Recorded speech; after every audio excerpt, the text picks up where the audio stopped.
Made somewhat of an interesting purchase off of eBay here about a month or so ago. It's a Dage or Dage or whatever Scientific Instruments cap meter, model CM-6. Basically what this was in the late 70s and early 80s was like a home-built project that you could order from this Dage fella. I think originally it might have started out as like a magazine article, one of the bigger electronics magazines at that time. I'm not sure about that. I think around 1978 is when these originally came out, and I was only about 10 years old then, so I wasn't quite into electronics quite yet, so I don't really know the full history on it. But it's kind of a nice little unit. Obviously compared to today's standards, it's probably a little bit on the crude side, but it seems to be quite functional actually. Here's the assembly manual for it, and if you look through there, I won't try to shove this thing in front of the camera, but if you look through it, there's complete instructions on building this little unit. I brought home my Fluke 87 multimeter from work again. I need to get myself a good multimeter. I got this cheap junk Radio Shack or whatever the heck it is that really isn't much good, but we'll do some comparison readings between the 35 plus possibly year-old Dage cap meter, home built, and the Fluke 87 $400 meter.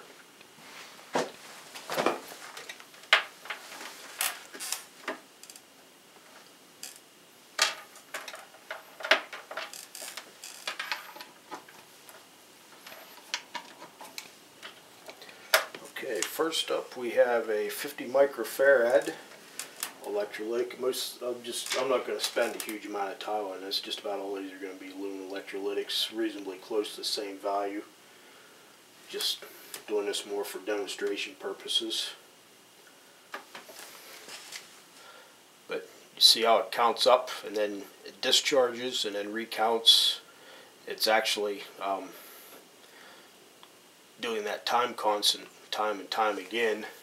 What I've noticed is if you have capacitors that are a little bit leaky, haven't been used very often or for a very long time, that number will change considerably, and it almost as if it kind of like partially reforms it, because after a while you'll come back with pretty close to the same number time and time again. But I've noticed that more on the larger capacitors than smaller ones. But anyways, I didn't even hardly look at it. Okay, about 61 microfarads for that 50 microfarad rated, and the Fluke about 59.6, so it's actually fairly accurate. I noticed the Dage meter seems to read higher than what the Fluke meter is. I kind of use the Fluke as a standard because once a year it gets sent out to a NIST calibration lab to have all of its functions verified. I need that for the industrial environment that I work in for ISO 9001 and so on and so forth. So I tend to trust it before I trust any other meters that I have, just because of that fact.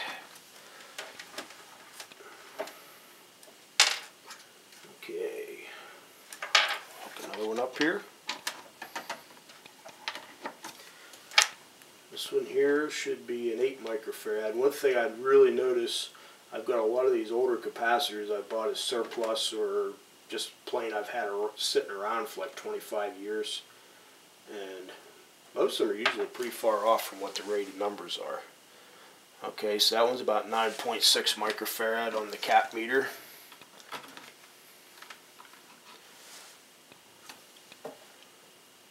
And that one's showing about 10.2 on the Fluke meter.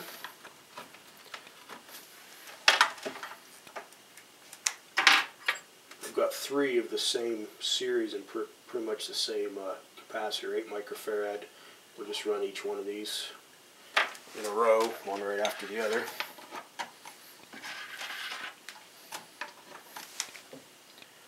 Okay, that one's showing 10.5 on the cap meter.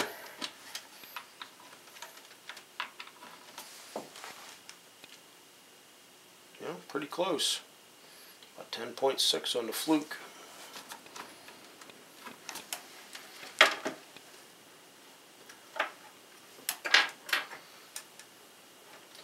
If I remember right, none of these 8 microfarad capacitors are reading really close to 8 microfarads. They're definitely taking full advantage of the 20% tolerance. Okay, that one's right around 10.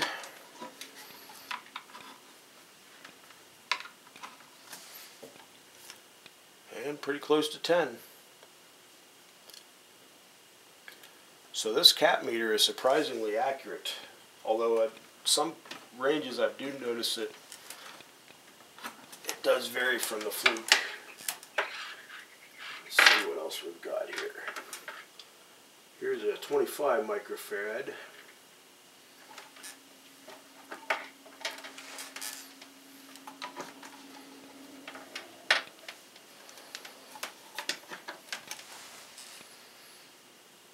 About 26.6 on the cap meter, and about 26.1 or so on the Fluke 87. So this meter is surprisingly accurate. Now, one thing I noticed, I've had this on now for about, I pre-tested these capacitors before I started this, so I've had this on for about 20 minutes, and I noticed that now the readings are pulling in closer to what the Fluke 87 had, so apparently there must be a little bit of, even though this isn't a tube meter, it definitely needs a little bit of warm-up time somewhere in order to become a little bit more accurate. That's something I just noticed right now. I'll have to keep in mind if I do use this for testing to turn it on ahead of time, let things warm up a bit. Okay, what do we got next here? There's a 470 microfarad.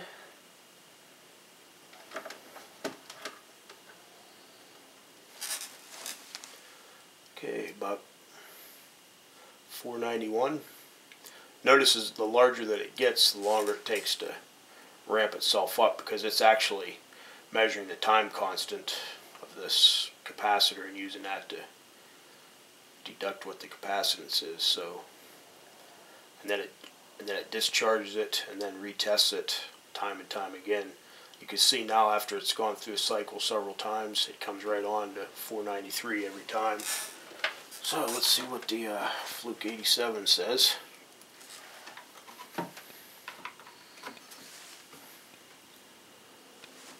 About 475. So I'd probably believe the fluke before I believe the cap meter. So as the capacitance goes up, apparently the accuracy goes down on this particular meter. I'm sure there are some adjustments in there. I'm sure I could probably straighten that out. Okay, this one here is a 1000 microfarad.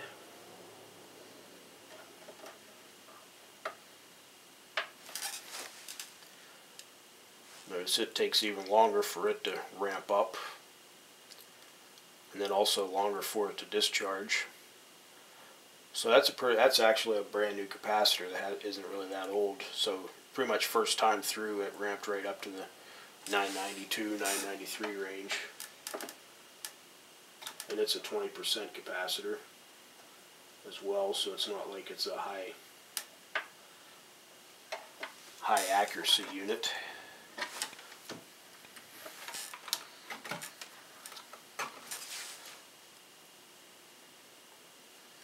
Okay, on the Fluke we've got 952. So really overall, if you consider what it is, being 30-some years old, home built, it's actually quite accurate. I might dig into this thing and maybe replace all of the electrolytic caps that it may have inside of it and do some readjusting. And I should have a pretty accurate meter overall. Certainly accurate enough for anything like an aluminum electrolytic. Now, one last capacitor I have. I've got a great big, This would be like a motor run capacitor. It's 24 microfarad, 480 volt AC. The tolerance on it's plus or minus 3%. So it should test pretty close to the 24 microfarad then.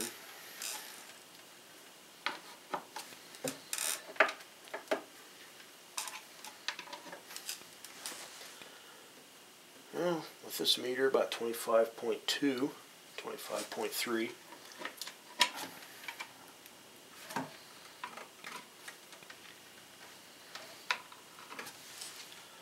24.6. So yeah, that capacitor's definitely close to its rated microfarads.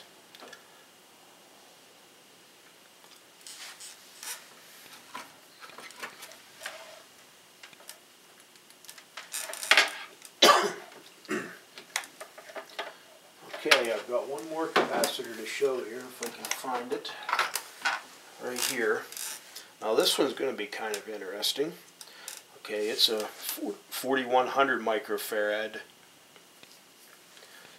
big filter capacitor like you'd use in your power supply, rated for 50 volts. Now, if you notice, you only have 3 numbers on this display. So you're thinking, well, how can I read, say, like anything over 1,000 microfarads? Well, watch what happens here. There's 2 little LEDs on the side there that'll count down, and you count how many times those LEDs flash, and that'll give you your first number.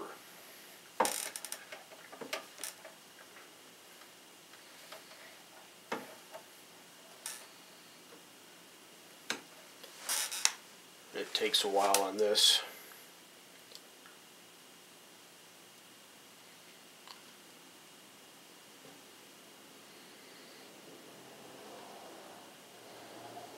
Notice the larger it gets, the longer it takes. I may not have a good connection on this. Oh, wait a minute. Probably helps if I plug the leads in.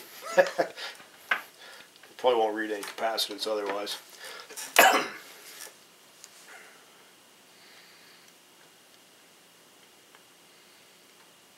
1, 2, 3, 4.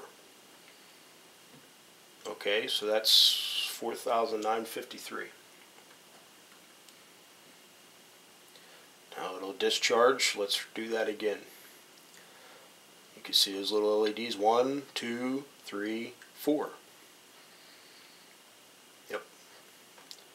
So going by that, probably about 4,900 and some microfarads. Let's see what the Fluke 87 reads. About 4,697. So that's pretty close, 4,700. Takes a little while for the bigger ones, even for the Fluke, to get up to the correct level. So see, it's climbing pretty close to that 4,900 microfarads. So you can, depending upon how much patience you have, you could just about measure any capacitance with this meter. You just sit there and wait for it to count up and down and count the LEDs. You could do 10,000 microfarad capacitors if you wanted, 20, 30, 40,000. I've got a big one here that's, what is it, 22,000. I tested the other day. It takes about a minute, so I'm not going to do it. But works good. So anyways, I just thought I'd kind of demonstrate this thing. It's actually a pretty nice little unit. I bought it off of eBay because it was really cheap, and I was just curious to see how it would work. And to tell you the truth, now that I did buy it, I think I'll use it. So anyways, I guess I've been on a real capacitor kick here recently because I've run into problems on several items recently that had to do with capacitors. So I'm not done yet because I'm going to be showing some testing, another method that I have as well at some point, another week or two. So then after that, I'm probably going to have to cut this capacitor kick. It's probably getting a little bit on the boring side, but hey, they are very important, and they do cause a lot of problems when they don't work right. So anyways, that's about it.